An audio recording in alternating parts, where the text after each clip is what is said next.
भाषाचा संस्कार आहे, काही भाषामध्ये मी चांगली गोष्टी करू शकतो, पण माझा मोठा मुद्दा असा आहे की तुमचा विरोध कसा आहे?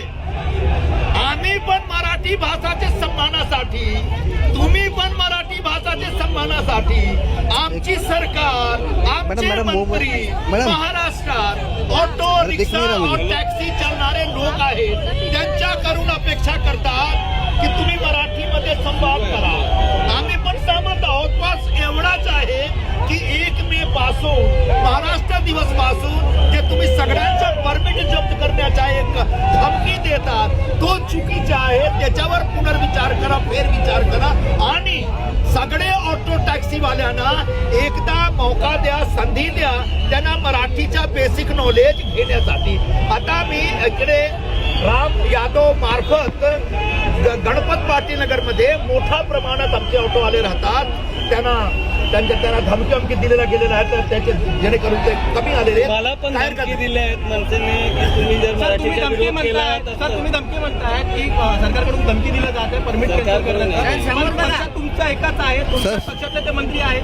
हा, माझा पक्ष आहे, माझे पक्षाचे मंत्री आहेत. 1 मिनिट मॅम. आणि माझ्या भूमिका आहे की महाराष्ट्रात मराठी भाषाचा प्रचार प्रसार झाला पाहिजे आणि महाराष्ट्रात राहणारे सर्व लोकांकडे मराठी भाषांमध्ये संवाद झाला पाहिजे. याच्यामध्ये काही चुकी नाही, पण जेव्हा एक जुना GR आमचे मंत्रीजी पुन्हा एकदा इम्प्लिमेंट करण्यासाठी आग्रह धरतात तेव्हा त्या GR मध्ये काहीतरी चुकीचा दिसतो आणि याच्यामुळे आमचे जो ऑटोवाले लोक आहेत, टॅक्सीवाले लोक आहेत, त्यांच्यामध्ये उदरनिर्वाहाचा संकट निर्माण होऊ शकतो.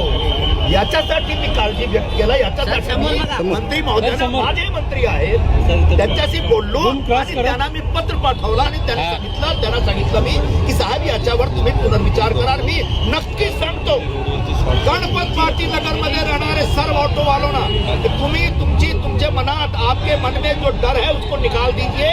सरकार आपकी है, सरकार आपके प्रति संवेदनशील है, सरकार